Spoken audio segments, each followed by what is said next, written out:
Hey, you cute little things. Welcome to Crowdfunding Countdown. We're going to take a look at every single board game campaign finishing up this year. Yes, this is probably the last one for the year because generally it's a horrible idea to have something finish funding over the Christmas holidays and the December holiday season because we're busy spending all of our money on other things and not things that we're going to wait 2 years to deliver, forget that we ordered, and didn't even want or need in the first place. But that's why we're here. We're here to celebrate that, and we're here to see what's happening and what games are finishing up. There are actually quite a few that I'm interested in this week. So let's get into it. But before we do, huge shout out to my newest patron, Starkey. Thank you so much for jumping on board, supporting the channel, especially in this holiday season. If you want to support the past 120 episodes of me doing this thing, 1,700 campaigns or more covered. I'll link to every single one of them in the description below. And if your kids or loved ones have been especially naughty this year, well, you can sign up for my Patreon, and then you can direct them to this video, and you can say, listen, this piece of garbage, he took your Christmas present, and yes, I'm not going to apologize for it. I deserved it more than you. This is a message to all those people. Maybe you should have loved your parents more. Really? Maybe you should have loved them like I do, because I do. I'm obsessed with them. That's why their pictures are all over my walls over there. Yeah. Maybe call them once in a while. I'm going to get a call from my mother immediately saying, why are you calling other people's parents and not me? Anyway, let's get into the week. Starting up first with another plug. No, you can't see this color. Phew, it's the only thing separating me from an official World Series of Board Gaming capacity and an official room and board capacity. If you don't know... I was going to say there's a promotion going on. There isn't. There's a promotion going on for the World Series of Board Gaming. It's an early bird, where if you're thinking about coming to World Series of Board Gaming, I mean, sorry, level up. I guess I'll get that up. You can get $100 off your early bird stay and play. But I do want to shout out Level Up Gaming Retreat. It's going to be happening February 2nd to the 4th. I talked about it a little bit in the PAX vlog. If you missed that, basically, I came to the realization that I didn't enjoy PAX, and I would have enjoyed it more if it was something like Level Up, or Breakout Con, or Niagara Board Gaming Weekend, or World Series of Board Gaming, anything that just kind of focuses on playing games. Dice Tower West would fall into this category. Anything that is like a gameplay focus, the sort of local conventions, I really am excited about. And I'm going to be at Level Up Gaming, hosting a WSBG event there, and then just playing games with people. So if you're in the New Jersey area, go get your ticket. And most importantly, this is why I'm pushing it, and I am going to keep pushing it because I think it's very funny. Yeah, I think it's very funny for it to be successful. No, I want my code, Chris2024, to be used so much. You get $10 off your ticket, makes it like $100 instead of $110. A much nicer number. You get to go for a full weekend of games, and you get to give me credit. I get nothing. I get nothing for doing this. They're bringing me either way. Nobody knows it's a competition yet, and that's the best time to strike. So if you know anyone who's going to Level Up, or if you're thinking about going to Level Up Gaming Convention, and, just about us, what to expect. What should we expect? Open gaming library, hot games area, play to win. This is the best thing to have at a convention because you play a game and then you maybe go home with it. Free to play tournaments, that's what I'll be running because it'll just be a free WSBG event where you can win your entry into the World Series. You'll get a single ring ticket. I believe that's the prize I'm going to give. Some role-playing games and some panels and events. I mean, I'll probably get those as well. If any of that interests you, playing games, well, you can check that out at Level Up. February 2nd to 4th. February 2nd to 4th. Or if you want to go to something in September, remember I work for the World Series of Board Gaming as well. And that means that it's going to be a good event because I don't associate myself with anything that's horrid until the inevitable champions versus champions death match where the Night Cage will win. Anyway, let's get on to the week. I was at PAX and I got to play. I pushed off covering Moonrollers last week because I was at PAX Unplugged and I was able to play Moonrollers to give you a more fully realized idea of what's going on. Moonrollers is from Ivy Studios. They did Moonrakers, and there's this Moonrakers Dark Matter, which if you have Moonrakers and you need a 4th expansion, well, you can get this because you needed an excuse to pull the trigger, I guess. They've done Veiled Fate, which is great, Fractured Sky, which is great. I haven't tried Mythic Mischief, and I haven't tried Moonrakers yet. But Moonrollers was fun. I'm going to take a look at their video, and then I'm going to give you all a brief breakdown. Also check out the rulebook, see if there's anything that I was taught incorrectly, but I doubt it. So apparently Moonrollers, I didn't know this, Moonrollers can be used, the dice can be used in Moonrakers if you wanted to add a 5th expansion to your Moonrakers, which you probably don't need. But let's talk about Moonrollers. I think the only thing here that I would be personally interested in, well, considering I've never played Moonrakers, I also feel like with the 3 expansions that are out there, do you need to cram in more? Probably not. Moonrollers is very, very simple. As you check out this red foil box and holographic cards, again, that I don't care about. Here we go, $30. You get a bunch of dice. You basically roll 5 dice on your turn. There'll be 6 cards out here. All of them will be characters from the original Moonrakers. And you roll your dice, and you're trying to complete one section of them. In Moonrakers, you all work together to complete one card at a time, I think, if I remember correctly. In Moonrollers, see, yeah, now I know why Zach was being so specific in that video. It's very easy to get these 2 names mixed up. Should have just called this Roll for the Galaxy. No, Roll for the Moon, maybe.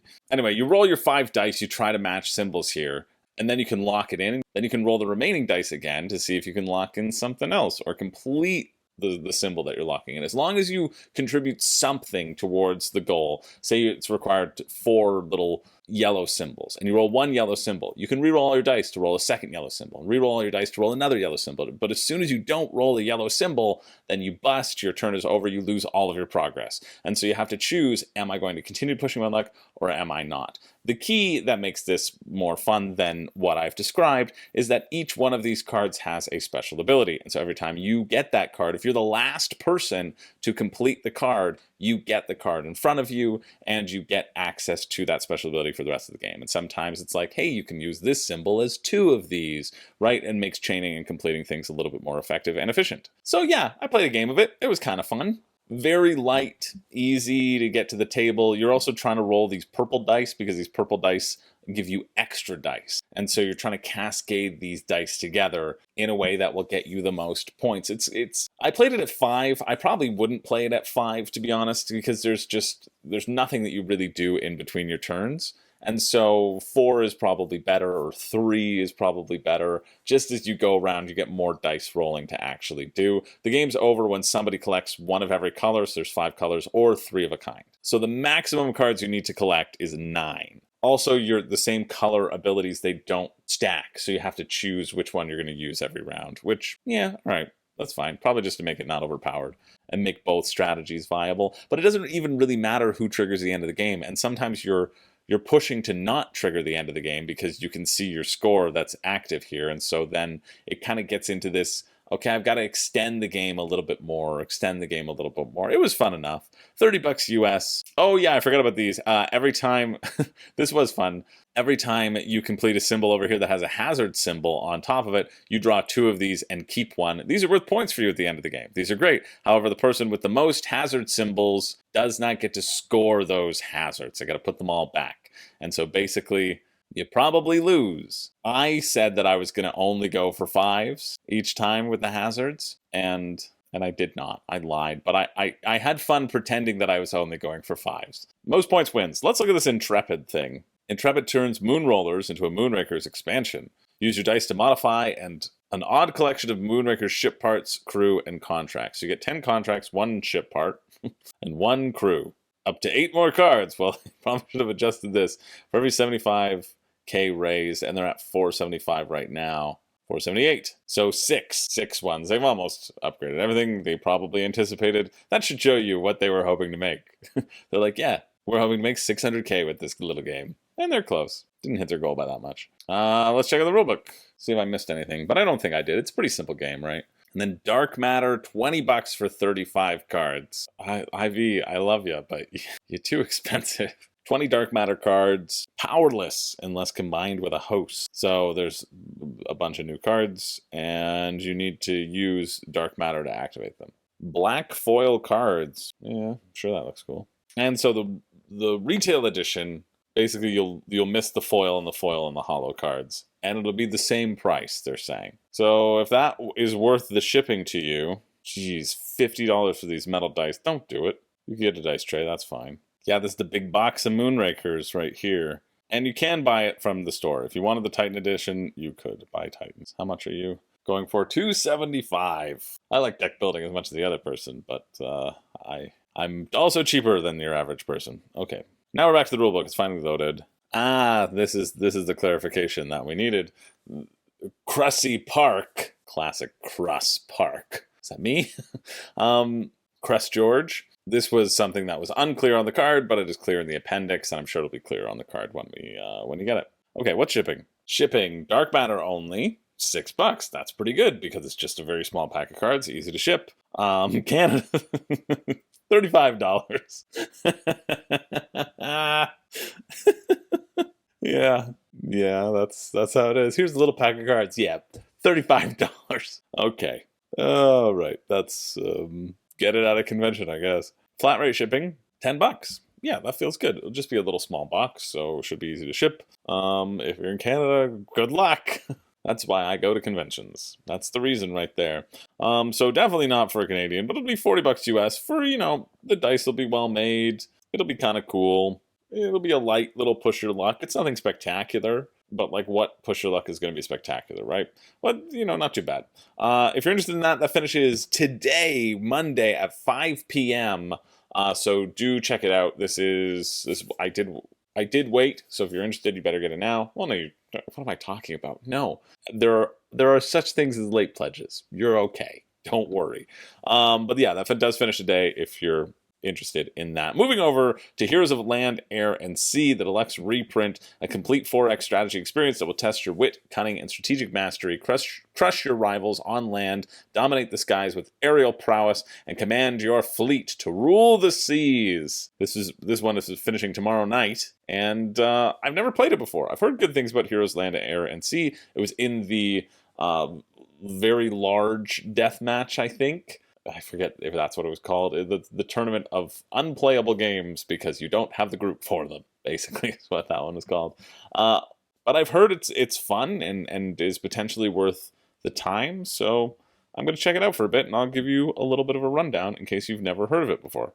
It plays in less than 2 hours, it says, so maybe I'm wrong. Maybe it's just the unaffordable deathmatch that it was in. We'll see what happens when we get to the price. Well, apparently you'll never find it at a better price than $415 Canadian. Never going to do it.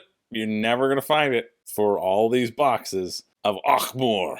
Anyway, Heroes of Air, Land, and Sea, Land, Air, and Sea is an immersive and strategic 4X style board game that transports player into a world of epic battles between orcs and humans, dwarves and elves, and warring kingdoms and more factions if you get the expansion. We love factions around here. We do. With beautifully crafted miniatures, this game brings to life the thrilling tales of heroes who shape the course of war. Every kingdom starts small, and players begin their journey with just a humble town hall, a handful of serfs, and a lone warrior. I think I saw that movie.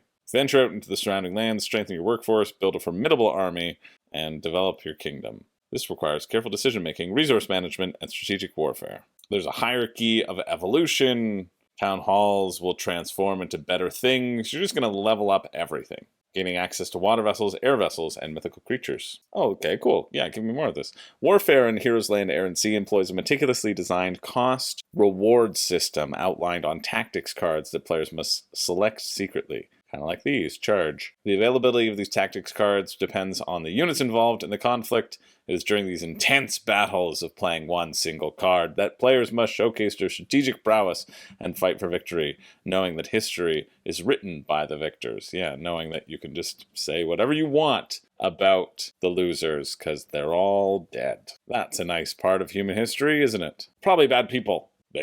They can't say anything. Yeah, it's for sure the bad ones who aren't around anymore.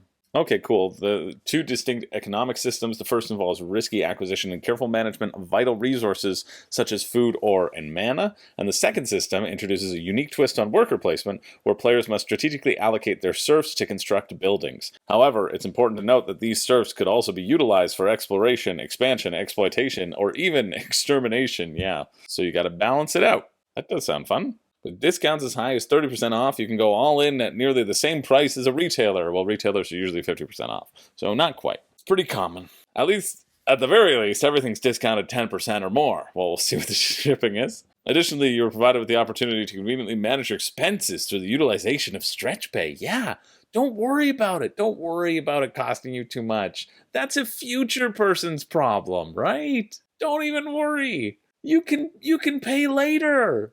I understand stretch pay is good for some people, but I think it's generally not good. Just from like a mentality sort of thing. It's the reason why I always harp on shipping and always say factor the shipping into your cost. We forget how much it costs, right? It's not that it's sometimes nice to break things into multiple payments. Totally understand that if you're making multiple purchases. Finances are fluid, other bills must be paid, etc. You can get toys when you really want them. I know you can. But I think, at least me personally, I lose sight of what it actually cost. The sticker shock exists for a reason. And if the only way to get rid of that sticker shock is to just split it up, and then you're like, okay, I can pay $40 a month. It's totally cool. There's a reason that sticker shock existed in the first place, right? It was like, oh, this game isn't worth this much. I'm not saying, well, I am saying, I don't think games should be worth this much. You're getting a lot of stuff, I get it. But to jump in right away at this high cost, it should take something really special. Been out of print, and look, now it's back in print. Great, amazing, insane, epic. That's not bad, though, for the base game. I think the base game actually feels pretty good. I was expecting it to be 100 US, and it's 85 US. Look at that, because it's 15% off. Imagine that. So 118 Canadian, but then let's see what the shipping is. Let's see if the shipping is more than 15. I need to jump to shipping first right now. Yep, 18, 15, 20, 25. You get 15% off, and you pay that in shipping. At least they're paying the shipping for you. They could have said $100 in free shipping, and that would have been bad. Well, it would have been bad would have been good for everybody else because it's more expensive. Can you order it from your local store for cheaper? Can you get it from your local store when they have stock and they have a sale? Probably not. Honestly, they'll probably be selling it for as is, and that's not that unreasonable. 18 to Canada is pretty nice. 90 to the rest of the world certainly is not. Anyway, let's do the gameplay overview. Let's give a brief one. I hope they have a rule book. Game rules and dice tutorial. Yes, please. I wish it was Heroes of Sea, Air, and Land, because then this Pestilence one would be HASLAP! Only 20 pages of rules? That's actually pretty good. I was expecting a lot more. 20 minis for each faction. Hero cards, and then constructions, little vessels that you can make, and then your capital city board, which is your asymmetric abilities, I feel. Game objective. Every round, players are exploring, building their capital city, casting spells, and battling to gain victory points. After one player achieves any of the 4X objectives, which are probably different than the 4X objectives, but no, probably not. No, look, the X objectives are here. Then the player finishes the current round as normal and play one additional full round, which will be the final round. So all land exploration tokens in the game have been revealed. All players, serfs, and warriors are in play, so you've grown your thing. Ooh, I quite like this idea. I love variable win conditions, right, or variable game ends. All 3 of a player's towers are in play, or a player has destroyed another player's capital city. Once the end of the game has been triggered, it cannot be undone. You can't unring that bell. Cool. You have your action selection, which we'll cover. Then they collect resources on regions that they control. Cool. And then the round end. They remove action tokens and serfs from the action bar. Cool. Right, and you had 3 action tokens? 2 action tokens, maybe. This will be done twice, yes. Both are actions. So here are the actions. Capital actions, actions that can be followed. Love it. By other players using serfs. Cool. Okay, so I can do it with my action, but I can spend serfs to do it on somebody else's turn. You know what? It's looking pretty good, actually. Recruiting, building, researching, scribe, tax, and then command action. Actions where the selected allow the player to muster using a serf to immediately perform a second command action. All right, so I use serfs on my own. Other people use serfs and capital actions. That's what it seems. Recruit units. Pay the resource cost to recruit 1 unit. You can only recruit 1 unit with that action, but you can recruit 2 serfs. Okay, recruiting heroes or vessels. If certain buildings are built into play, yep. And then hero abilities. Heroes are special. They got good stuff with them. Building a bunch of different stuff. Serfs have to go on the buildings to run them. The tower being built is one of the win conditions, expanding your presence. You also then get to see what land explorations are around because you've got a different vantage point. That makes sense thematically. Spells, there's just a spell deck. Cool, and that you can level up with special powers. There's the command action cast, and you cast a spell. And then there's some that happen in combat. Or you can just get resources. Following a capital action, have an available serf in their courtyard. Then they can perform that action even though it's not their turn. Great, this actually seems really simple and pretty fun. Yeah, what is battling like? Let's see. When they meet, total strength a natural strength, and then you add ability bonuses. Then you can cast one combat spell. That makes sense. You can still interrupt spells. And then finally, once the strength is tallied, both players get their hand of 7 tactic cards and select one. There's always a cost. Feels very Kemet-like. And you have to pay it. So if you want to forfeit the battle, you have to pick something that you can't afford. Structure, units, or vessels are destroyed basically immediately. Good for you, the heroes land air at sea. I legitimately didn't expect that to seem as fun as it did. So Order and Chaos is the one with 4 new factions and a board extension. Can the base game play 6 people? I don't think so. There's only 4 factions in it, right? Yeah. I feel like these games, back in my youth, I was like, yes, I need it to play 6 people. And then I realized that it just makes it longer and not necessarily better. Then there's another little mini thing, Pestilence, to get you more factions. And don't overcomplicate it. Like, if you are interested, don't get anything else. Really don't. I don't think so. But I think this does look cool. So if you're interested in that, that finishes tomorrow, the 12th at 11:59 p.m. Moving along to Frayed Ally. Unleash your inner animal in a crafty battle royale card game filled with deduction, strategy, and explosive misfortune. I had that after a Thanksgiving dinner once, and it was not pleasant. Now we're back on the Kickstarter train. Let's see what all these random games are all about, because that's part of it. Not just looking at the things that are already established, looking at the potentials coming down the line. Well, I don't think that video really told me anything, so hopefully they have a rulebook. How to play. This will probably be all you need, to be honest. Filled with deduction, strategy, and explosive misfortune. Unleash your inner animal and fight for survival with 3 to 6 players. Players begin with a randomly crafted character and 2 action cards. The identity of each character stays hidden from all other players until later in the game. Cool, I like that. Sweet little reveal. Action cards are held in your paws until used. You could be a villain, you could be a minion, you could be a rival. A rival. I don't know why I do that. It's never funny. But one of these days it will be. Villains and minions trying to kill all the rivals. Rivals win independently when they kill the villain. Still don't know. Okay, here we go. Finally. A player's turn is made up of 5 simple steps. You draw an action card. You play an action card. With bonuses, you attack a player with 1 damage and you wait and see if the hit is successful. Then players can play action cards and then it moves on. So it's just a really quick, random whatever cards you have. Take that King of the Hill style card game. A Battle Royale style card game. Yeah. Offensive, defensive, trap. Pretty standard. And when somebody's at 1 health, they flip over their card and you go, yes, I was attacking the correct person all along. Or you say, whoops, sorry, you're on my team. I guess I'll go attack somebody else. And when it's revealed, they got a unique thing. All right, it's $23 US, which isn't horrible. Oh, sorry, that was the early word. Now that's all gone. It's $28 US, which is completely horrible. There's no in between. Cute little hoodie with little ears on it. I like that. Probably like that more than the game, I'd say. Shipping. Items will be shipped from Melbourne, Australia via Ozpost. Visit the Ozpost website for an estimated shipping cost. Yikes. That means if you're not in Australia, don't get this whatsoever. Shipping from Australia is horrendous. I know. Because I couldn't ship things there because it was too expensive. This isn't my style of game. It's a little bit too random, and there's a bajillion of them out there. I don't know what makes this stand out. Maybe the characters, maybe the flipping of the characters. That's kind of fun. Anyway, if that seems interesting to you, check it out. That's Wednesday, December 13th at 8 p.m. Moving along to the Queen's New Capital, a fast-paced deck-building board game with engaging semi-cooperative gameplay. Is it going to be really semi-co-op, or is it going to just be that the game can win? Let's see. Yeah, I'm pretty intrigued by that. Newly crowned queen in need of a new capital and a competition to become the chosen province to host it. Move over, Queen Games. We got a new queen in town. How to play. In the heart of this game, you'll find yourself in a race to craft the most efficient point engine. Yeah, I like this. There's a semi-cooperative crisis phase where strategic collaboration becomes essential. Or you just let everybody else do it, and then you win. That's often how a lot of semi-co-ops go. You get to draw 6 cards and choose 4 to play.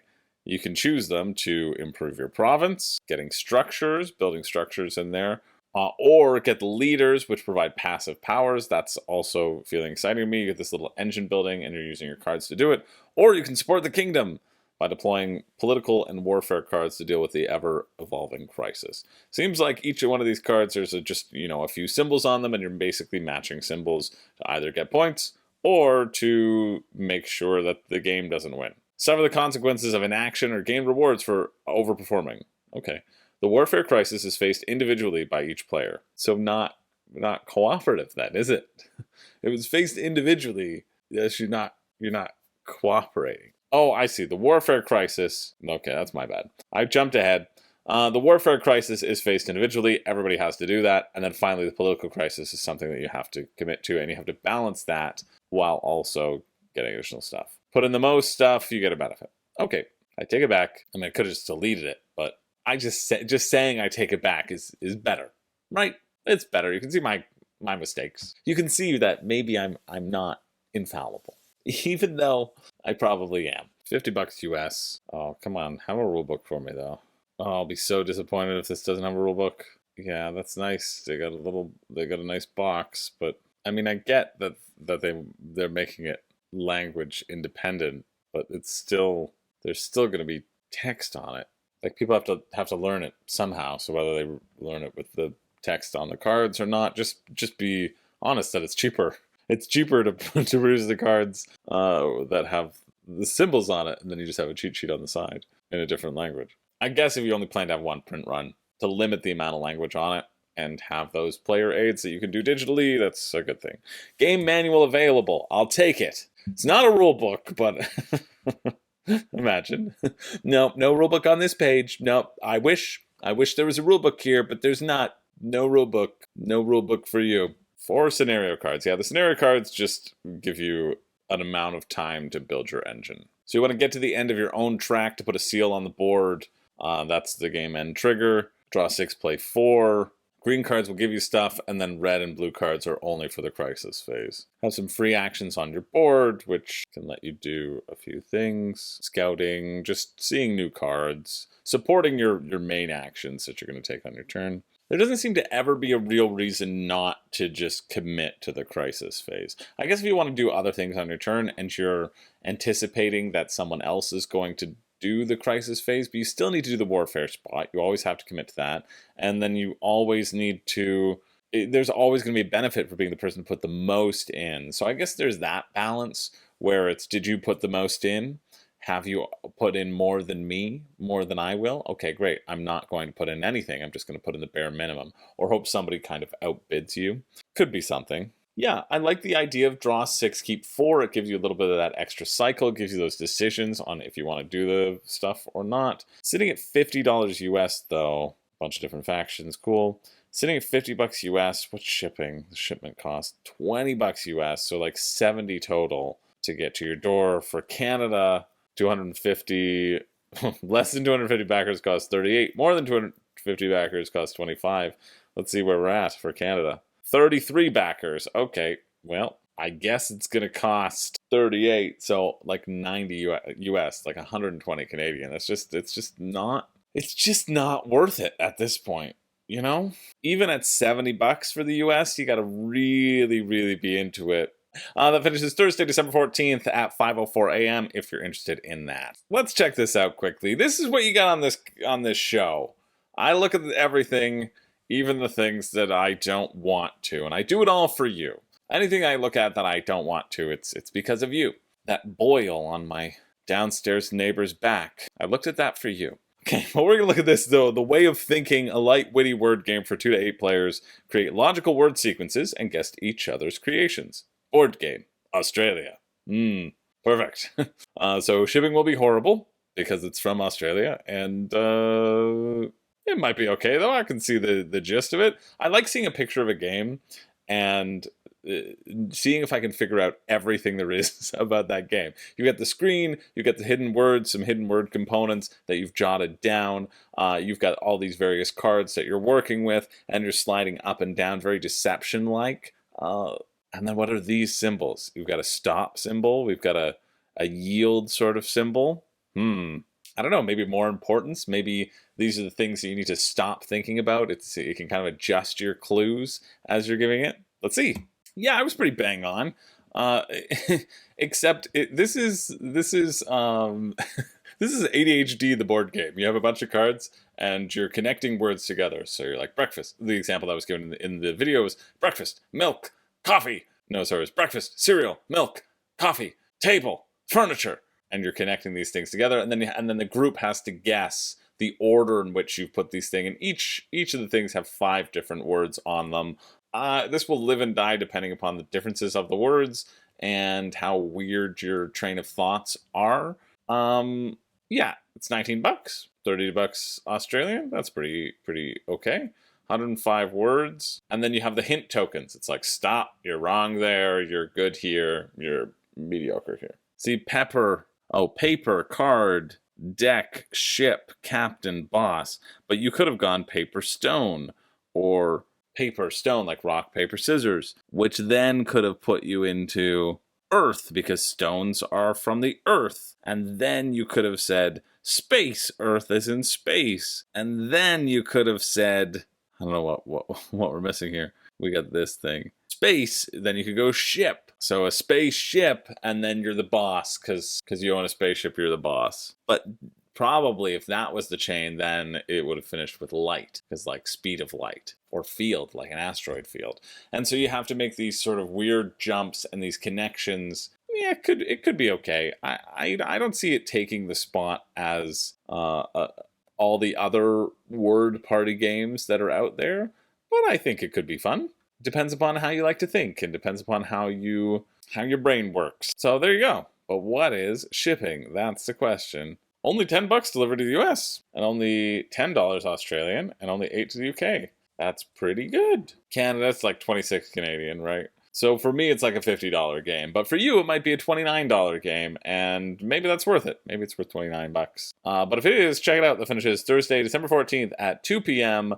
Moving along to what you've all been waiting for, Nemesis Retaliation, which has raised $10 million Canadian, almost at that $8 million bar. Maybe the most of the year, right? Like, let's think about this. Marvel Zombies, where would that put Nemesis on Kickstarter? That's the question. Yeah, we had Marvel Zombies, which raised like $9 million, right? $9.032 million. It's hard to remember. Nemesis almost at that $8 million point, and we still have 4 days left at the time I'm recording this. It could maybe break Marvel Zombies. Exploding Kittens at 8.7. The Witcher at 6.84 euros. Again, that's a little bit tougher because currency conversion at that time was whatever. But Nemesis Lockdown, 5.174 million pounds. Let's change this to pounds just to see. 6.3 already smashed Nemesis Lockdown, which is wild, but it also makes sense because they're offering the trilogy component. Now, let's check out the game. I've already covered it pretty in detail in terms of the mechanics, what I think is interesting, what I don't, in the 5 reasons you shouldn't back Nemesis, which if you tune into this channel, you probably have already seen it. I'm going to operate under the assumption that you have, and we're just going to cover mainly the stretch goals and the additions and what has been added to the campaign and what I think might be a good pick. I'm backing this. I am backing this. I'm getting it for Zach, because Zach has been on the channel a ton, and you know what? I appreciate him, and so I'm purchasing whatever Zach would have gotten. I'm getting it and giving it to Zach, because let's face it, it's basically me getting it for myself. At this point, I'm just making Zach store it and learn the rules and set it up anytime I want to come over. It's a very selfish gift for me to do, rather than me get it myself and have to do that when people come over. And they've added in a bunch of stuff, and I know as of this, they now finally have an all-in, which I'm sure that you could then throw in 72 art books of just the Awakened Realms staff looking at you intently, holding out their hands, and put them on your wall, because you might as well, since that's essentially what's been happening here. With good reason. I mean, hey, I'm one of them. I have so many faces on my wall, it's getting very cluttered, and Renee has left. I'm interested in checking out the stretch goals. We have a full new intruder race, which makes sense. They have thrown that into most things with 50 high quality models, which feels like a lot until you realize that the models are like teeny tiny, really small models. A new character, a bioenhancement expert, and a new character, medical support. That's cool. And then the Insider expansion. Discover new scenarios and unique stories with the first NPC in Nemesis history. and then you have this random lucky dice that nobody should care about whatsoever. And I wish it was an acrylic token instead. I don't know how it got nominated for 2022 and 2021 for most thematic, but I do, because running death matches where people just talk about the same games over and over again, it makes sense. People are like, oh, but what about Nemesis? What about Nemesis? When you create a game that creates really memorable experiences, I get it. So this is the veteran pledge. This is going to be the all-in for just the Retaliation, I think, for $299. Yeah, you thought the special edition at $109 was good, and then they slap you come on style with a bunch more plastic just right in your face. I do love that the standee edition still exists, though. I think that's cool, although it is a bit of a bummer that the additional expansions are like, we're not doing a standee. But that also makes sense, since a lot of the expansions are like, hey, 3 minis, and like they're not going to make a specific standee thing. Like, we should probably just be happy with what we got. But yeah, you're going to go through Nemesis, you're going to blow up some monsters. You're the fighters in this one. You're not scared little babies crawling in the dark. You're angry little babies firing gunfire into the dark and then realizing you didn't hit anybody and you should have been using your ammo more effectively.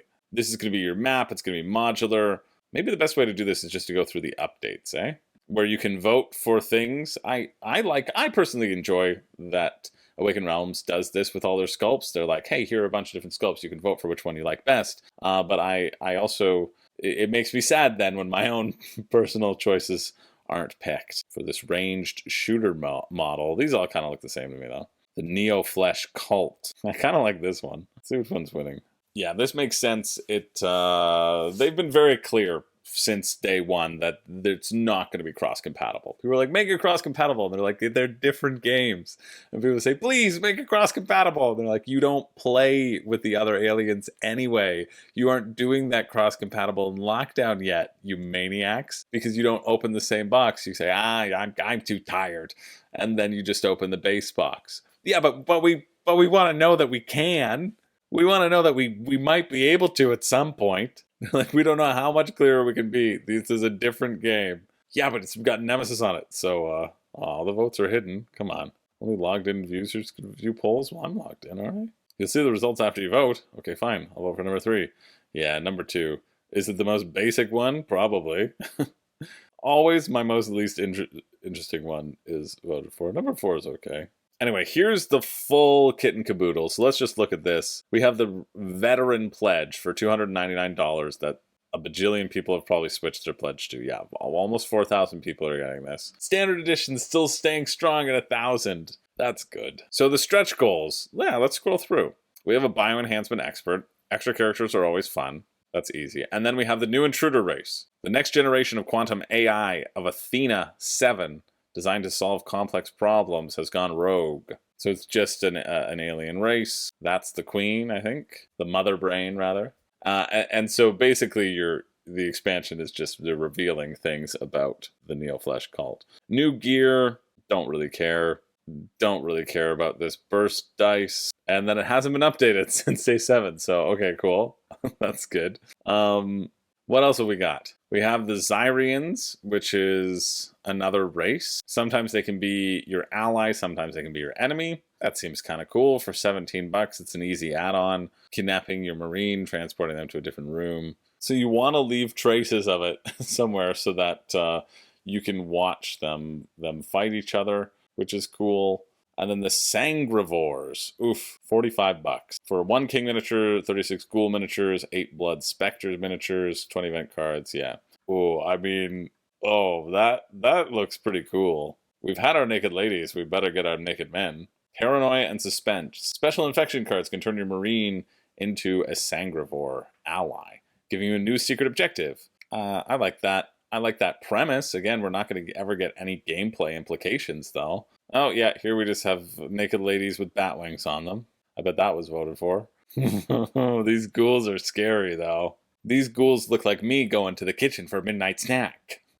I like how all the ghoul poses are basically the same. I do want to read more about their mechanics and their abilities. These are weird questions. Why are add-ons not free? Like, I don't know who's asking these questions, but you're getting an existing race. You're getting stuff that's pretty much on par with Nemesis. And you're getting it at a good price for today's market. You have 2 races in the box that you're not going to use. For the diehards who want to add a 3rd race that they're not going to use and pull out of the box, you know, this was the same thing in the first campaign. This was the same thing in the second campaign. I don't know why people are expecting different, and just because it's funded a lot of money, yeah. Like, I'm all for giving things for free, and even I think that's ridiculous. And so that, like, that should tell you how ludicrous a suggestion it is that even I'm not on board for it. Why are you deceptive and not showing all the add-ons at the start? Because that's how they get you to buy more. That's how it is. Surprise! Welcome to crowdfunding. Is this just a cash grab? Yeah. They want to sell you these. Yeah, the new stretch goal race and retaliation. This is, I mean, with however many people are backing this, you're going to have people getting angry. Okay, so they directed me to this thing. Okay, fine. The Crimson Despot. By his side, he will have Blood Specters. Yeah, they're just vampires. I really like this, though. Those cards will give a tool set for players to increase negative interactions, only if they wish for it. But combined with the possibility of them being turned, it will add new layers of paranoia to the game. That's something that many Nemesi have been missing, the opportunity to directly affect players. And I was worried this one was going to be more co-op. This feels like that could potentially address it. This feels like something I'll probably get for Zach, even though we don't need it. Anything that's an additional race, yeah, I'm in. Interested. All right, so I get it. I get getting the Sangrivores, and then the Support Squad expansion. 2 new characters, the UAV Operator and the Sharpshooter. Just get those sun-dropped. Get those ones, just the single ones. $16. New characters are always fun, right? New characters are I think, maybe the best value pick out of the lot. And this is where the tiny little nickeling and diming makes that 109, which did seem really, really reasonable, feel a little bit less so when you want to add this and this and this. So let's talk about what the things that I would want to add. And I think I just did, basically. The races are the things that I would be interested in. Terrain pack, I don't think is ever useful.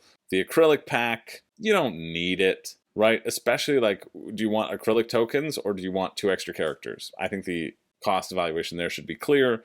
The playmat I talked about being maybe a thing that could be justified because you don't have a set board. And this gives you kind of quadrants as to where those things situate. Might help make it a little bit more readable. But again, I don't think you really need it. For me, let's go to the add-ons. Oh, the Nemesis Master Collection pledge, geez. Right, I know that's like $1,200, right? Yeah, $1,200 Canadian, 900.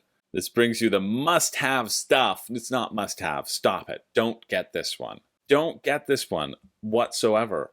Because you're going through, let's look. Okay, we got all the acrylic pack stuff. We got a bunch of art books that you don't need. We have the untold stories that you're not going to use. We have the alternative queen miniature that, if you're a painter, maybe is justifiable, but otherwise completely pointless. For the Nemesis Core Pledge, I've played the Carnomorphs expansion once, maybe.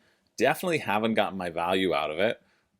Zach's value out of it, because the base game is so good. Space Cats, garbage. Alien Kings, garbage. Untold Stories, garbage. Extra playmats, stupid. Dice tray, you have dice trays. Whoopity friggin' do, shave $15 off your purchase there. Plush cat, I mean, you don't need plushies. Nobody needs plushies. Sleeves, you don't need sleeves for this game.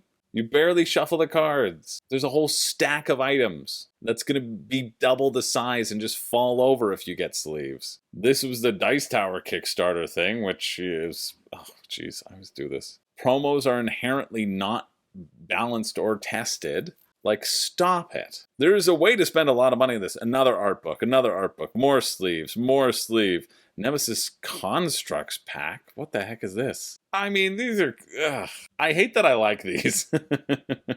Computers, you just add computers on the thing. Yeah, no, I hate them. Engines, whoopity friggin' do, you can hide things underneath. All of the terrain makes this game worse. I can't tell you how that it makes it better. It makes it worse. It makes it more fiddly, makes it more to set up. You're going to be less inclined to get it to the table, and there's no actual good way to store it. So it just sits in another side box. It's not a good purchase. These bases don't matter as well, because if you're getting the whole shebang, well, guess what? You have little dials on them. You don't need to put a base on a base just so that you can hold places for the cubes. And even this one only shows 4 cubes. What happens if you need more? The wound tracking system in Nemesis has always been dumb, but just get dials. Go out and spend the money on like different dials, right? This is not the pledge to get. This Nemesis Trilogy pledge, I can see people wanting to get it, and I think it's actually a reasonable deal for the stuff that you're getting because you get the additional stretch goals with them, which are often sold. If you have not played Nemesis and it's been getting you excited, pick between more thematic with the base game of Lockdown, you get better stretch goals with that base game, or the a little bit mechanically better with Lockdown. The base game of Nemesis is the more thematic one. The mechanically better one is Lockdown. Zach and I have a whole hour-long discussion about the two differences between the two. You do not need the trilogy. You don't. You may want it, but you don't need it. I think just getting Retaliation will be great. If you are interested in more of an action-heavy thing, Retaliation will be great. You could throw in the Zyrians, the Sangrivores, and the support squad if you really wanted to treat yourself with everything to the nines. Everything else, garbage, throw it in the bin. Or, and this is an or, you decide to get the original Nemesis Core Pledge for $125 US, $173 Canadian. Kind of works out to be similar value, right? You get the additional characters and you get an additional race, and you can realize that you're not going to touch that race and then thank me for not getting the carnivores or the carnomorphs and just get the void seeders, which everybody calls the void seekers, but it's the void seeders, and it should be the void seekers. I agree. Just get that and be completely fine. Or just get Lockdown and be completely fine. You'll get, again, one race. You won't get as many characters, though. That's why I think the base Nemesis is probably a better deal, even though I like Lockdown mechanically a little bit more. I like the additions and variances that you can get with that first thing.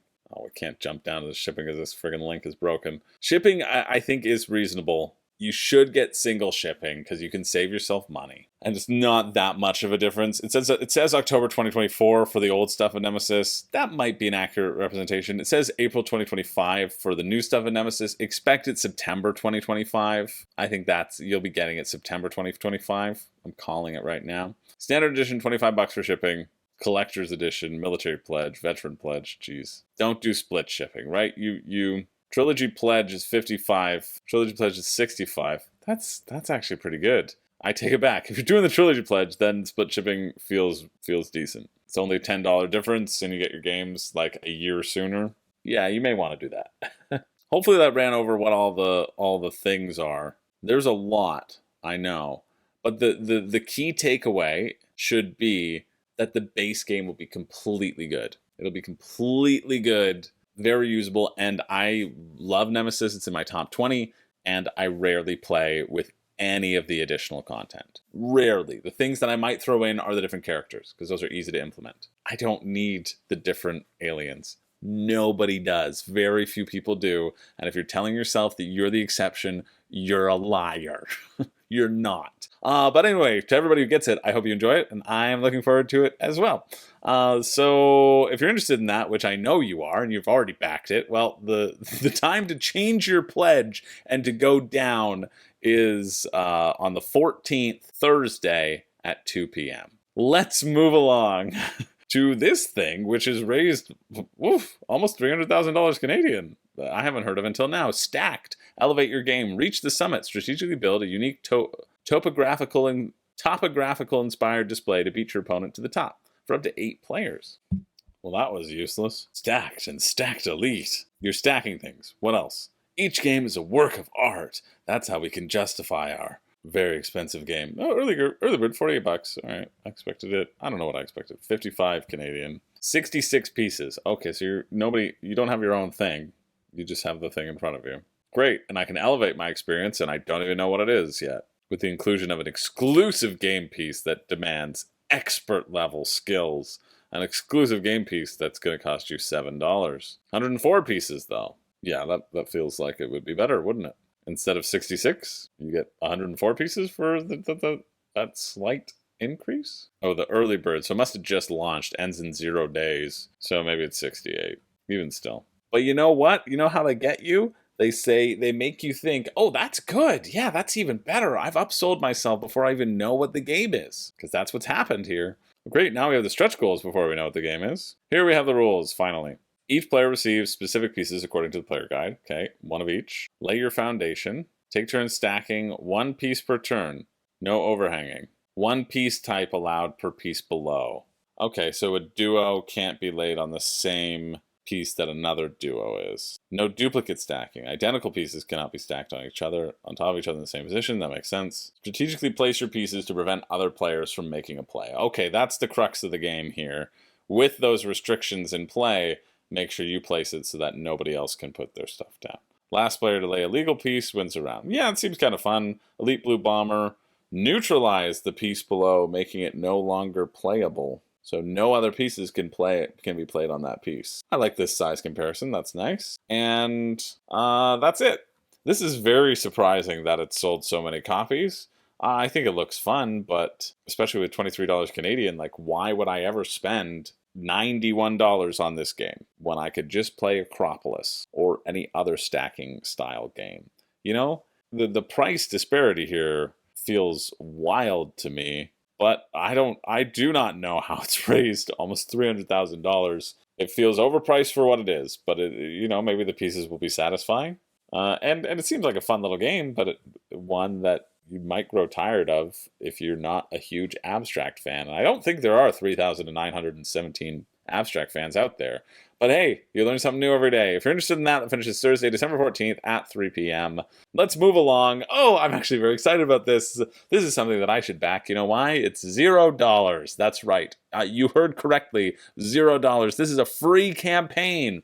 Acrylogic. Grab your pen, wake your brain, get 2 free Acrylogic game magazines with 54 puzzles to solve, solo, multi, co-op, or free-for-all. Worldwide delivery for only €2. You can get this for free. They'll send it to you for the cost of shipping.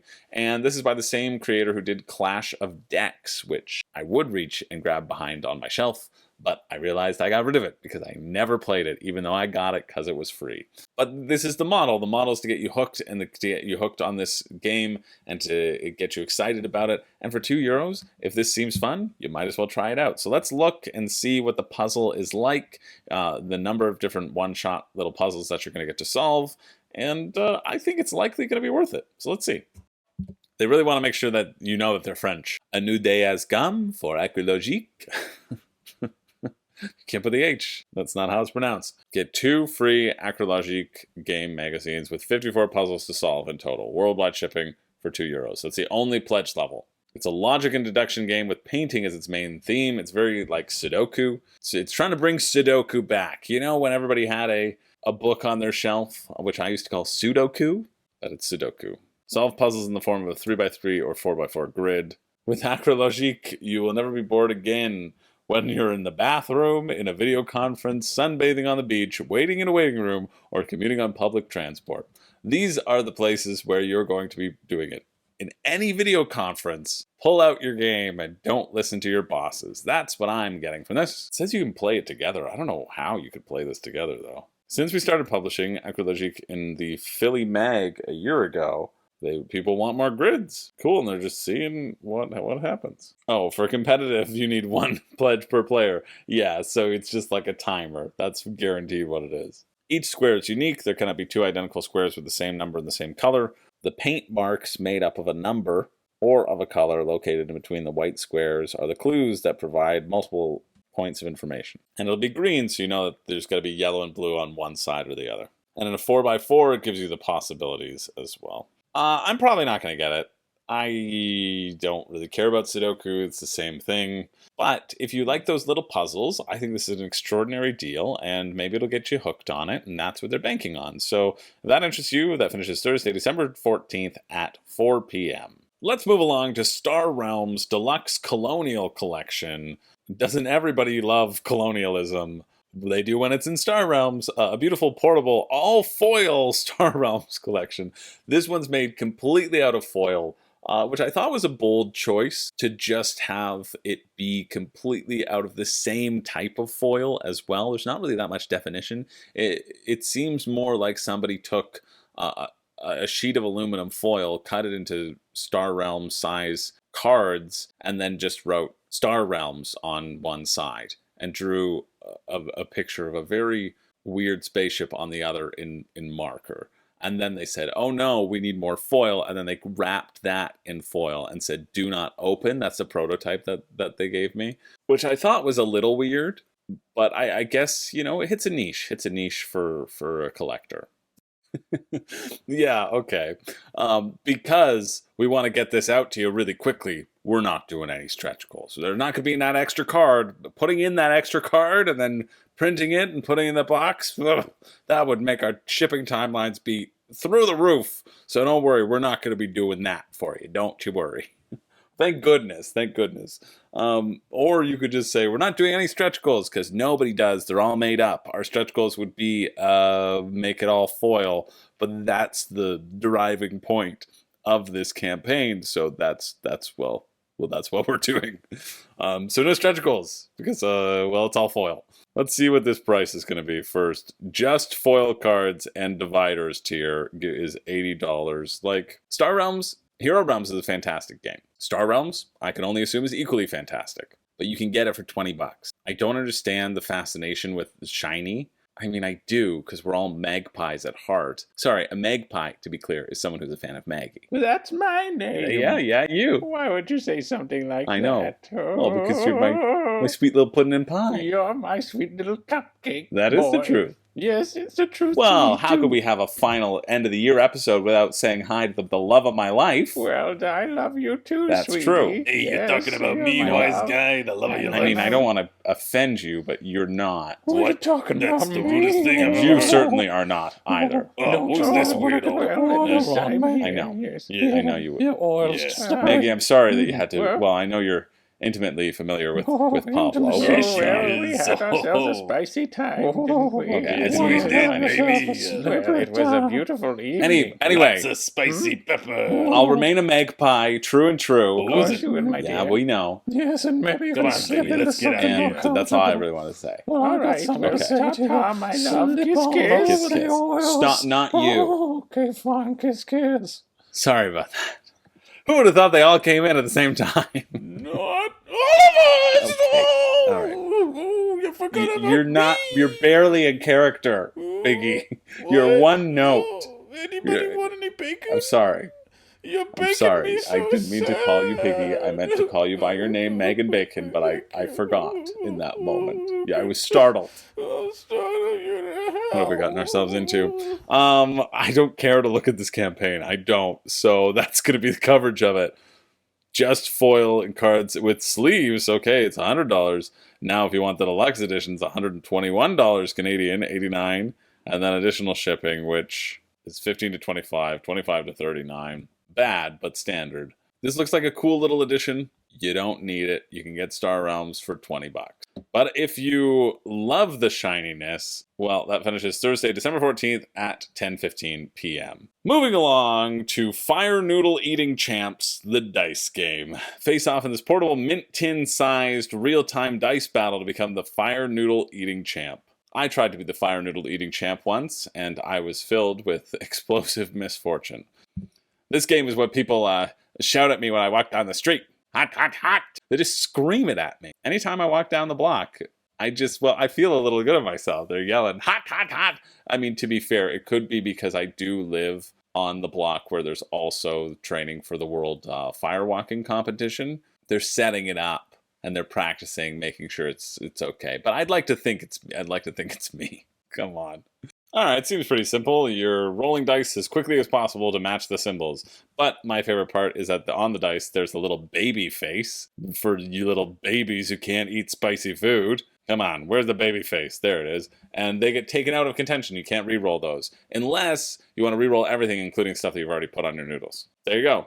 Pretty simple, easy peasy, 27 Canadian. So about $20 US. Or 19, maybe they'll say it's 19. Seems like it only comes with 8 dice, too. Player count 2. Okay, cool. I thought it was a varied player count, but no. You can combine multiple copies to play with more players. That looks like the designer of Tealwoods. Makes sense. They'd both be Australian. Where's the shipping? Shipping to the US, $4 US. Again, it's a little mint tin, right? So it'd be easy to do. 4.5 Canadian. Wow. That's amazing. I almost want to get it just because of that. But again, it's going to be a small little tin. Should be easy to send in the mail. Done. $30 for this little dice game.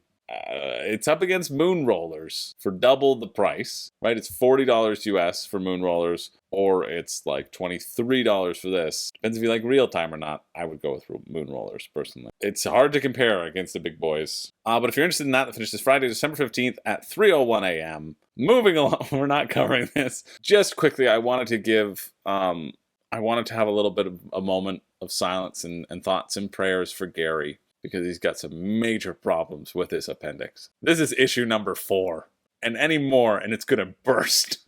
Let's move along. Oh, at least I make myself laugh. Let's move along to Stan Lee's Genesis, the visual tabletop game honoring the legacy of Stan Lee, done in partnership with Stan Lee's POW Entertainment. You can give all the royalties to Stan Lee. Oh, too soon? Well, I think the art looks cool. Oh, update. Due to popular demand, we're creating a solo mode for the game. There you go. $50, 68 Canadian for whatever this is. Stan Lee's Genesis puts the power of creation into the hands of players and honors the legacy of Stan Lee's brilliance as one of the preeminent creative forces of the 20th century. Each game is different as players both compete and collaborate as they construct a comic book universe full of heroes, villains, super teams, evil syndicates, galactic threats, and all-encompassing crossover events. So there's all these little offshoots shooting out. There's over 200 characters, and apparently it's easy to learn. Modular tile-based play area, which I love. Completely self-aware. It plays itself if you don't put the lid on tightly enough. Build terrain and generate resources. Deploy characters and build teams by paying for the cost up there with those resources. I see, it seems like it. Draw events, plots, and locations. Defeat opponents using combat and powers with the people who you've created. Achieve great power and great responsibility. Feels like a quote.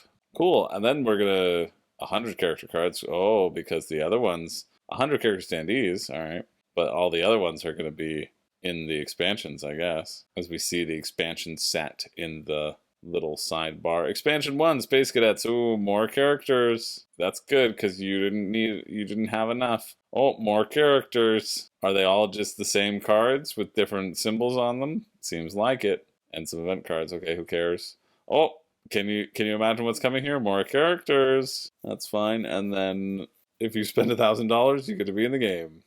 How to play rulebook way down here. Like 3/3 down. 3/4 down. But it seems simple. You're going to be putting tiles down, getting resources, use those resources to put people on the board, move those people around, punch each other in the face, right?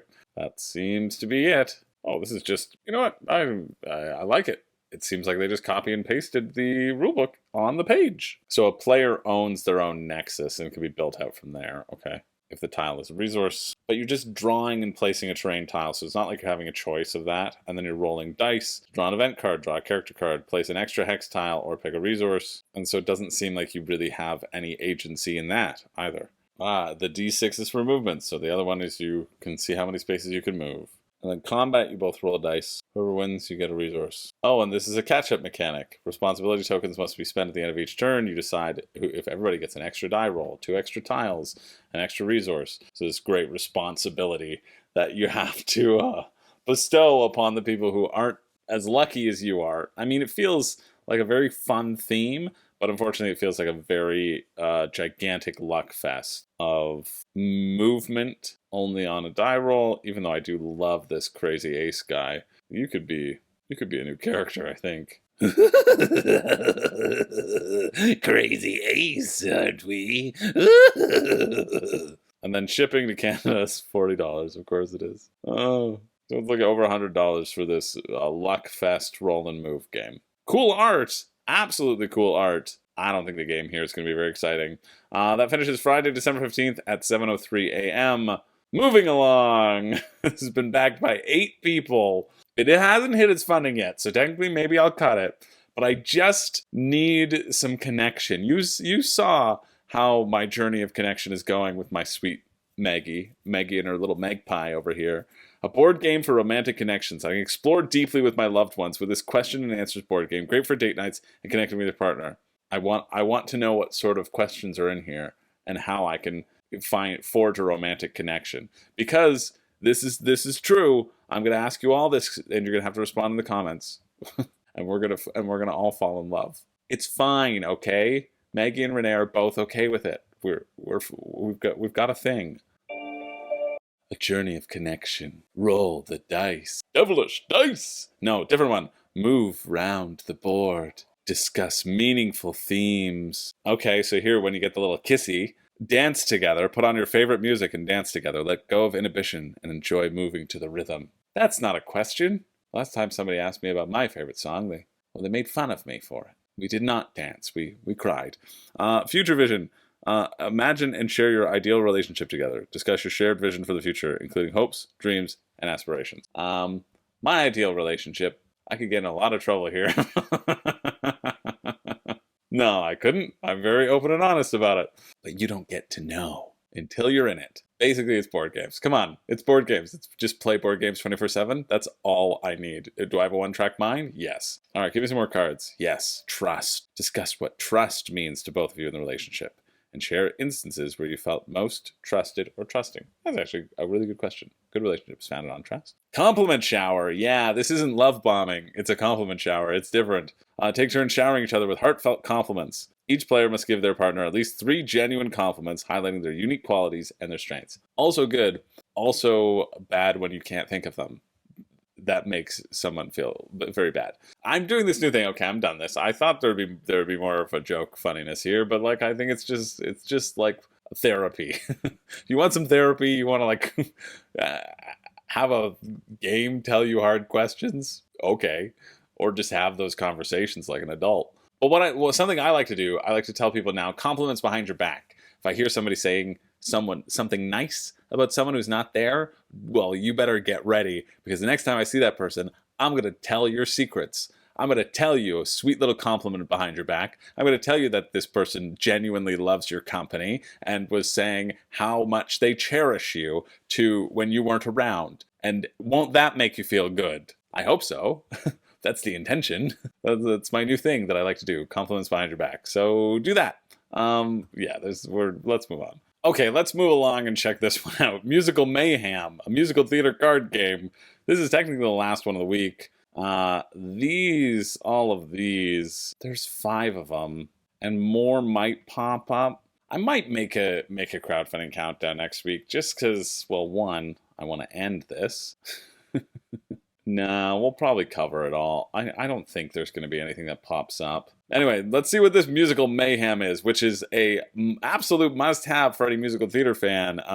Speaking of somebody who does musical theater, I will be the one to test that out. Weird that the waitress is one of the 6 game options on our musical theater cards. This is what you can play time and time again. £5, $21 for a print and for like when it's printed out, an actual printed copy. 6 games on every card. You can hum it. Oh, I see. You can act it. You can trivia with a show-related question. You can opening up. Guess which show opened first. Okay, cool. Draw out a character, prop, or symbol from the show. Guess the show from just 3 names. Slowly getting easier. So that's right here. Guess it. Earl Hunterson, Ogie Anthorn, Dr. Jim Palmatar.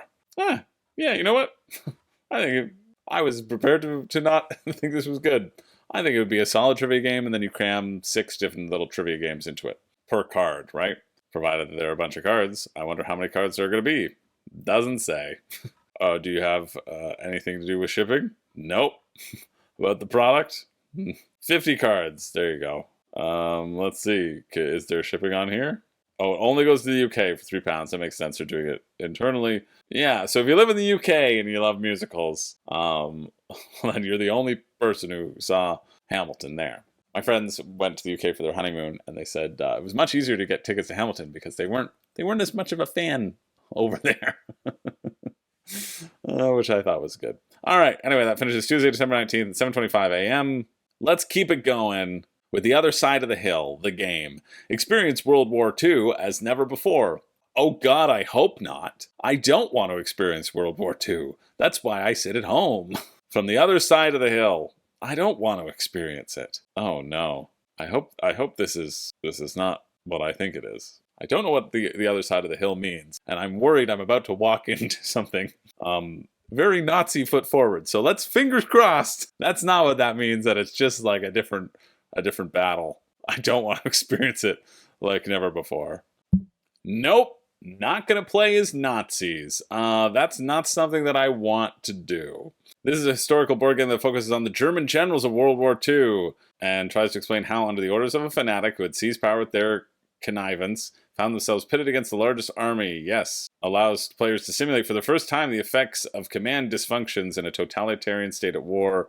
In doing so, the game dispels the idea that German generals were a professional elite that could have won the war without Hitler's interference, and openly exposes the myth of the clean Wehrmacht. It also debunks the idealized vision of the German officer corps as a monolithic structure only focusing on professional goals. But you're still playing as the German generals and being like, hey, what if the assassination had worked on Hitler? Would we have still won the war? I don't really care what the feeling is. You know what I don't want to do in my playtime? Pretend that I'm the German Nazis and do a little fictional recreation of, ooh, maybe I could have won the war. You know what? I'm pretty happy that the Nazis lost the war, and I think it's pretty fucking stupid that in a day and age where we still, for some reason, have Nazis running around, we want to put forward a game that's like, hey, let's examine the German side of it. No. Let's go back to Hero of Air, Land, and Sea. Victories decided by the victors. Histories written by them. Yeah, and I'm sure it's really well researched. Okay. I don't care about any of these generals' names because don't care that they should have any place in history because of all the fuckery that is World War II. Let's go to a better game than that, which is Bards Against Humility. Or Bards versus Humility, a party game for spicy bards. I literally only clicked on this because I wanted to know what a spicy bard is. And it seems like murder hobos is what it is. Look, it's censored because the guitar is his penis. A party game about a bunch of bards slaying monsters with spicy jokes. Cards Against Humanity meets D&D. That's spicy. We're gonna look at it. They just said gelatinous lube instead of gelatinous cube. Do you get it? Have you laughed? Setup and punchlines. You know what this is. Well, of course, we couldn't finish it without a funny card game. I mean, we knew it was going to happen, but let's roll the air horn again. Oh, baby. Now let's do it like a loot style. Nope, that's fine. I also didn't have time to look up that sound effect. I just threw it to Editing Chris. Sorry, Editing Chris. That's okay. Wand of Vibration. Oh, that's pretty good. Look at us, those funny bards with our funny cards, dancing in the funny yards. Wow, I'm really glad I decided to not. I decided, this could be included in this week, or else this would have been, between these two, play as the Nazis, or play this game that was probably the reason Hitler killed himself. Would have been 40% of next week's episode. Oh, let's look at Pandy Party Pyra Bandits. Party Panda Pirates. A family game inspired by Mario Party from the creators of Dodo's Riding Dinos. Okay, I like a Mario Party style game. Let's see if this is any good. Party Panda Pirates, baby. Join the crew. There's just a bunch of mini games. Across the avian archipelago, the festive crew of Panda Pirates sails in their giant turtle ship to find the next epic party. Yarr. Are you the best crewmate a panda can get? I don't know. A family game with varied minigames for people who like to laugh and have fun with a bit of friendly competition. If that sounds like you, well, you should get it. Do you like to laugh and have fun? Me? Never. I'm sick of it. I would much rather be a German general in World War II. Jesus Christ. Standard edition, $29. Okay. Treasure map board, a seaboard, and it's panda shaped. Thank you for pointing that out. I wouldn't have gotten that. I legitimately wouldn't have. A turtle ship, some chest tokens, and some party cards, which probably just have rules on them. And some meeples. And some map cards, which you probably have to play with the party cards. And then there's a deluxe edition, which is a bigger box, and it makes minis happen. No, I like the panda meeples. Metal coins, wooden tokens, acrylic tokens, and a plastic insert. Great, so not needed whatsoever. We're going to go with the $29 one, 40 Canadian. How to play. Party Panda Pirates is played over 6 pounds, and each pound is divided into 4 phases. Phase 1, Okay, I'm going to stop that. Phase 1, navigation. Use the turtle ship to slide your Panda Pirate to any island with a party card. Try to reach the center to gain 1 coin. Oh, so you literally just throw your panda out of a cannon? That's incredible. Phase 2, prediction. Try to guess who'll place first or last in the minigame. So you always fire into an island, and then predict who's going to win in the minigame, and then just do the minigame, which is like stacking dice. Scanning the QR code on the card to watch a short video. This looks great! Phase 4, treasure hunt. Gain rewards from the minigame. Move your Panda Pirate on the treasure map to find chests. Player with the most chests wins. Lots of minigames. Much more are going to be unlocked during stretch goals. Pandas up. Floating turtles. Yeah, I just want to see what's going on. Read the rulebook. I do want to read the rulebook because I want to see the minigames. Rules, minigame. Minigames. There we go. Detailed rules of all the minigames. Great.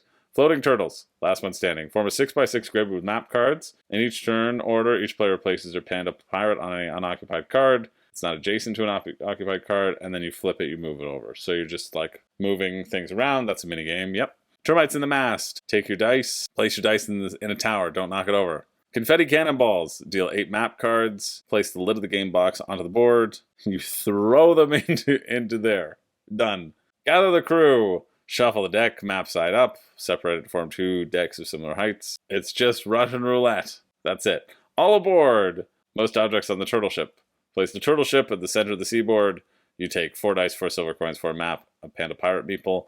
You stack things on the... Don't knock anything off. Yeah, just stacking things, dexterity. The tallest party hats. On your turn, form a tower by stacking your 4 dice in any island. Each player starts a 30-second timer, takes your 4 die from the tower from the bottom die using the tip of their pinkies. Okay. You have to lift up your tower of dice to move it to an island on the perimeter of the seaboard. Without releasing the tower, you must lift it up again and move it to the next island and clockwise. Your turn ends when the timer runs out, or when one or more of your dice fall. Your score is equal to the number of islands you touch. Done. Demo version 6 introductory minigames. The full game is going to include 18 minigames for $29. What's shipping? United States $12, $41. This is a great back. This is a great back. The minigames don't sound that interesting, to be fair. If you've ever played Mario Party as an adult, the minigames are also not that interesting. They're not that fun, right? But there's something fun about doing the minigames, and that they're just kind of like stupid, right? Stupid little flicky things, anything that's going to flick things into something else. They're all going to be dexterity based, and then they're just trying to, it's like, how many cards can you hold in your hand? They're just taking other games and smashing them all together, and I think it's actually going to be pretty good. So if you're interested in that, definitely check that out. What a highlight. Really, what a highlight. This should be doing better. Maybe it's not doing better because you can probably get it at retail. I think this is a lovely, lovely idea. And if they called it Mario Party and they just got the rights to Mario Party, the board game, like, really, they should reach out to Nintendo and say, hey, I've got Mario Party, the board game. You can have it. Money, please. I think it would slap and slay. That finishes Friday, December 22nd at 3 a.m. Check it out, for sure. Moving along to Teeny Epic Cthulhu, a cooperative game of spitting madness for 1 to 4 players, an official canon event. Anytime you see Cthulhu, what I love about Cthulhu is that it just, every time you see Cthulhu, it adds to the Cthulhu mythos, right? Like, anybody can add to it because it's public domain. So that's true. Anyone can do it.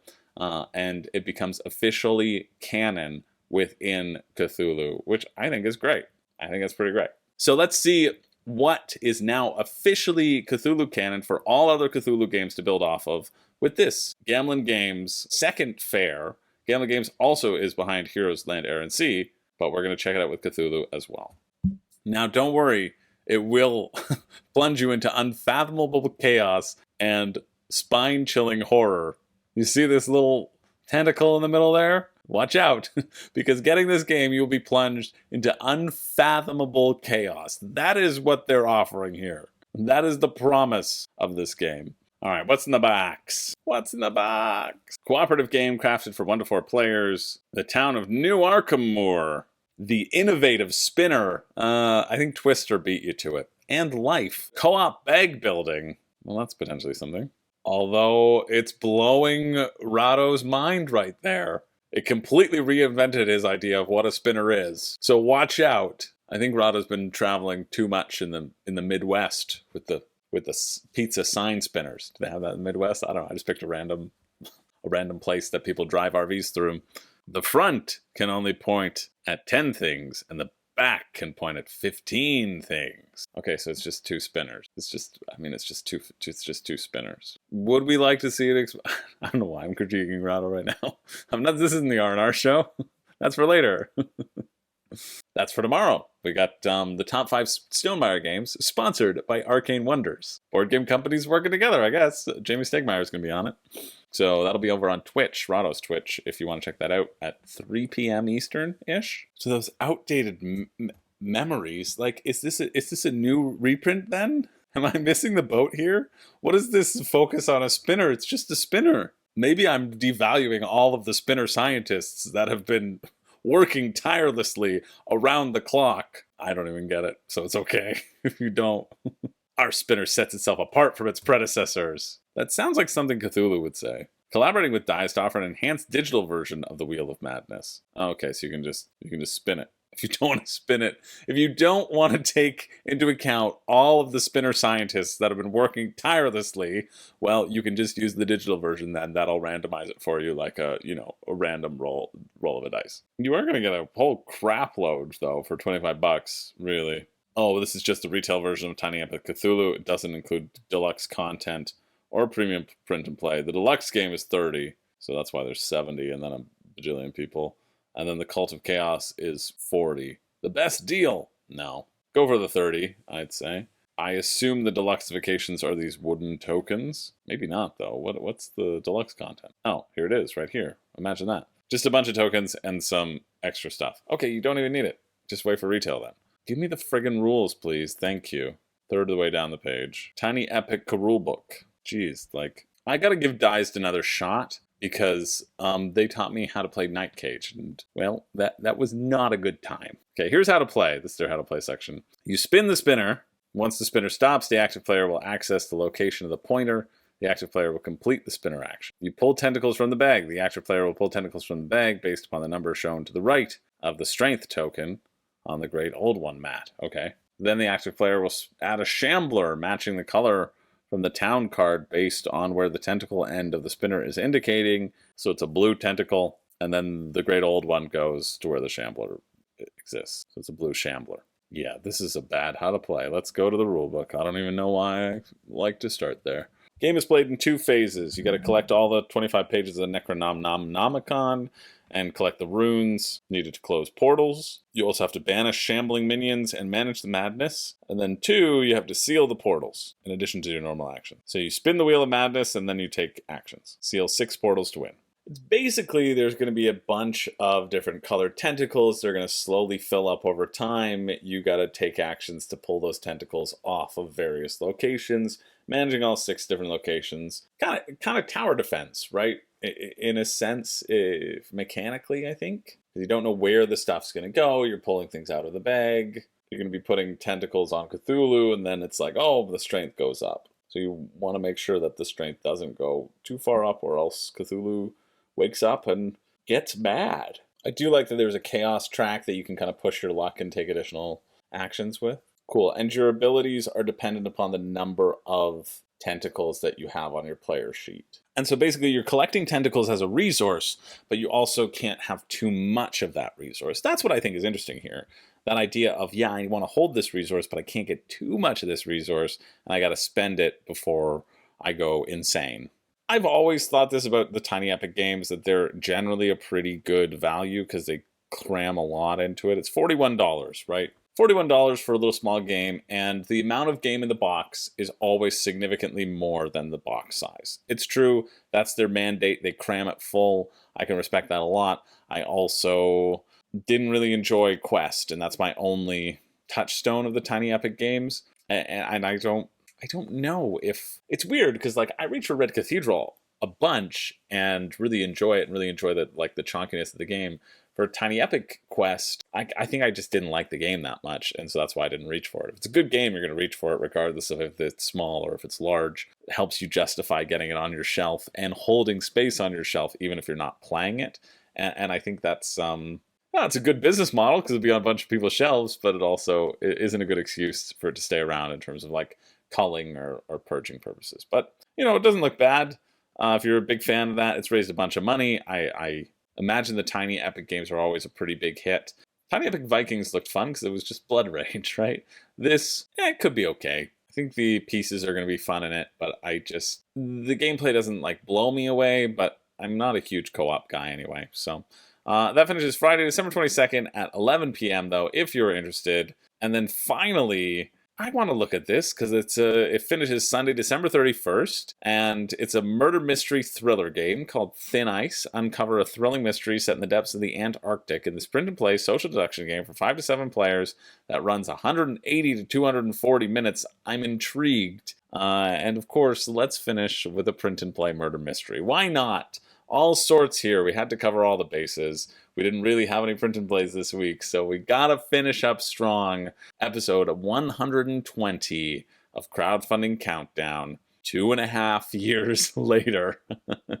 Yeah, that's kind of wild. Kind of wild to think. Time just flies by when you have Crowdfunding Countdown deadlines to do. Let's check this out.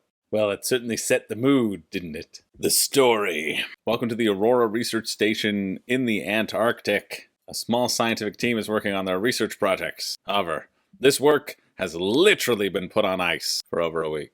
You got my attention. There's a matte black stone orb that one of the team surfaced with from their dives. Uh-oh. Richard Tennant, a journalist who was planning to write a report on the research at Aurora Station, was found dead at his desk with an ice pick in his neck. Yeah, this is just, get stuff. This is just clearly going to be a retheming. Yeah, the 180 to 240 minutes tipped me off, 5 to 7 tipped me off, and also the person who created it tipped me off. 3 rounds, individual clues. Round 1, there's a blackout. Round 2, blackout, and then there's final discussion. 7 booklets containing personal notes and role descriptions of each character player.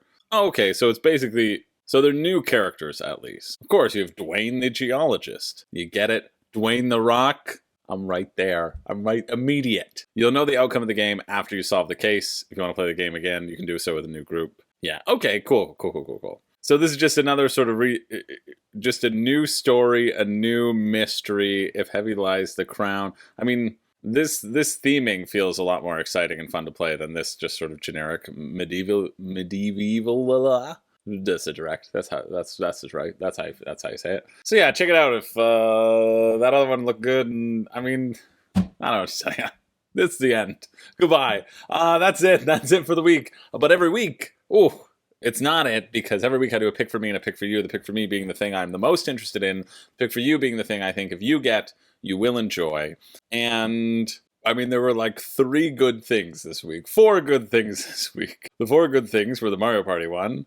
And then the 3 big ones that were on the thumbnail, the Heroes, Land, Air, and Sea. So my pick for me is actually going to be Heroes of Air, Land, and Sea. Land, Air, and Sea. I think this one looks pretty neat. I do. I think it looks slick, simple, but potentially lots of interesting, crunchy decisions. Maybe, or that's just a term that people say. I think the opportunity to spend resources to increase your action efficiency is always an exciting one to me, and that's what this does in this 4X genre. I was quite surprised. I expected to be bored by this, quite frankly, and I don't think I am. I think it looks pretty cool. Don't get the main thing, but the all-in, but the main thing looks pretty neat. And then my pick for you, of course, is going to be Nemesis. It is, but with the caveat that if you just jumped here, the caveat is this Retaliation Veteran Pledge is stupid. The Masters Collection Pledge for $900, also stupid. The good deals are the Core Pledge, good deal. The Core Pledges of any one of the games, good deal. And you only get one. You only need one. But they're all good deals. So if that interests you, don't spend $900, you friggin' addicts. You don't need to. You will have the equal amount of fun, if you spend $200 instead. That's all I'm saying. But yeah, thanks for tuning in. Thanks for sticking with me. 120 episodes. It's kind of cool to think about. We've been doing this all year. We'll be doing it all year next year. If you've watched it all the way through, you're a regular viewer. You've tuned into every episode of the 48 episodes that would have happened this year. Because again, there's 52 weeks in a year. 48, 47 episodes, and you want to chuck a couple bucks my way a month, you can sign up for Patreon and have an excuse to your children why you did not purchase them Christmas presents, or your loved ones, or yourself. If you want to do that, help support the channel. It helps, it helps support me living. And me living is what keeps this channel going. Because if I die, it's gone. So hopefully I'll get to keep on living.